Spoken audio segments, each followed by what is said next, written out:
Telangana cabinet రేపు మధ్యాహ్నం 3 గంటలకి అత్యవసర భేటీ కానుంది. అనేక అంశాలపైన ఇటు క్యాబినెట్ మినిస్టర్లందరూ కూడా భేటీ అయ్యి మాట్లాడుకునే పరిస్థితి కనబడతా ఉంది. ముఖ్యంగా ప్రైవేట్ పాఠశాల అంశం కూడా మాట్లాడుకునే అవకాశాలు కనబడతా ఉన్నాయి. ఇప్పటికే ఫీజు రియంబర్స్‌మెంట్ పైన కూడా ఒక వివాదం అయితే కొనసాగుతా ఉంది. హైకోర్టుకు కూడా వెళ్ళిన పరిస్థితి కనబడతా ఉంది. దానిపైన ఎటువంటి ప్రణాళికతో ముందుకెళ్తామనే చర్చలైతే జరిగే అవకాశాలైతే కనబడతా ఉన్నాయి. అదేవిధంగా సంక్షేమ కార్యక్రమాలు ఇప్పటికే అనేక విధాలుగా ప్రజలకైతే అందిస్తూ ఉన్నాము. వాటిపైన మరిన్ని సంక్షేమ కార్యక్రమాలకి ప్రజలకి అందియడానికి ఏ విధంగా వెళ్ళాలి. ఇప్పటికే రైతు భరోసా కూడా దాదాపుగా 9 రోజులలో 9,000 కోట్ల రూపాయలు మరి వేస్తామని మాట ఇచ్చాము. దానిలో భాగంగానే మొదటి రోజు సుమారుగా 2,800 కోట్లకు పైనే మరి రైతుల ఖాతాలో వేశాము. మిగతాయి కూడా ఎలా వేద్దామనే చర్చించే అవకాశాలు అయితే కనబడతా ఉన్నాయి. ముఖ్యంగా 2026, 27 అకాడమిక్ విద్యా సంవత్సరం మొదలవుతా ఉన్న పరిస్థితులలో ఇప్పుడున్న విద్యా సంబంధించిన అంశాలపైన సీఎం రేవంత్ రెడ్డి కీలకంగా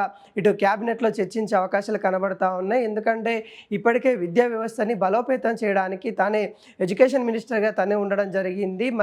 మరింత బలోపేతం కొంత మార్పు అనేది చూపించాలి కాబట్టి ఆ మార్పు దిశగా తీసుకెళ్లాలి అనే విధంగా ఇప్పటికే ఆరుట్లలో పాఠశాలని ఒక ఏదైతే ముందుగా ఒక శాంపిల్గా తీసుకొని చేయడం జరిగింది. అదేవిధంగా ప్రతి జిల్లాకి ప్రతి మండలానికి కూడా అదేవిధంగా పాఠశాలను తీసుకురావాలి. ఆ విధంగా వెళ్తే మనకి ఎంత బడ్జెట్ అవసరం ఉంటుంది, ఆ బడ్జెట్కి సంబంధించిన అంశాలు ఏ విధంగా సేకరిద్దాము అనే వాటిపైన కూడా క్యాబినెట్లో చర్చలు జరిగే అవకాశాలు అయితే కనబడతా ఉంది. ముఖ్యంగా విద్యపైనే చర్చించే అవకాశాలు అయితే కనబడతా ఉంది. వాటి కోసమే ఇటు ఎమర్జెన్సీగా ఇటు క్యాబినెట్ మీటింగ్ జరుగుతున్న పరిస్థితి కనబడతా ఉంది. అనేక సంక్షేమ కార్యక్రమాల గురించి చర్చించే అవకాశాలు అయితే ఉన్నట్టుగా తెలుస్తూ ఉంది.